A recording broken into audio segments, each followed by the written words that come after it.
Our home environment is the perfect place for the spread of H1N1 virus. There are risks to be considered. Being close to people who are coughing, sneezing, who are actually sick with H1N1. And then there's close physical contact. This means kissing, shaking hands, holding on to babies. And then there are areas within the house that we would call high-density areas, places where there is lots of people, lots of activity. Remember that a virus can survive on surfaces and can infect a person for many hours. Think about these areas: the kitchen, the bathroom, and children's playing areas.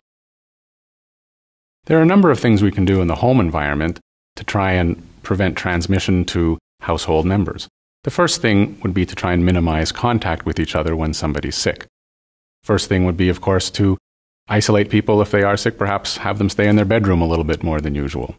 If you do think that you have H1N1 and you have fever, you should definitely stay home until the fever is gone.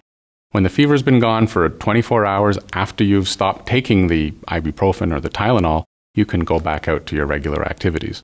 This will usually take 5 or even as many as 8 days. Hand hygiene is very important in preventing spread of H1N1 in the home. You want to wash your hands with soap and water every time you cough or sneeze. Washing your hands means washing your hands for at least 15 seconds. If soap and water aren't easily available, you can use one of the hand sanitizers as well.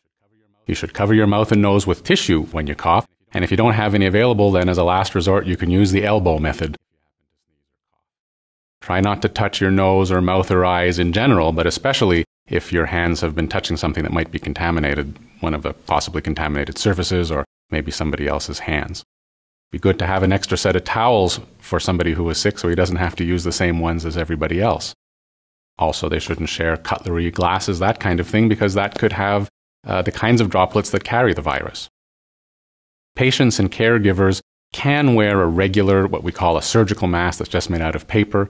That can protect their mouth and nose from coming into contact with any of these droplets that we're worried about carrying virus. When somebody is coughing or sneezing, if it's you or somebody else in the house, try and stay about 2 arms length away from them. Again, this will keep the droplets from making it to the other person's face. Carry hand sanitizer with you in the house and when you go out, and you might be doing things where you're having to touch objects that could be contaminated. It could be just things like grocery carts and bank machines, and of course, there are the surfaces in the house that could have been touched by somebody who was sick. Tissues and sanitizers and garbage cans should be in good supply, and kids should be taught how to use them. So kids who, for example, use a Kleenex to sneeze into should throw the Kleenex into the garbage can, not leave it on the kitchen counter or stuff it back into their pockets.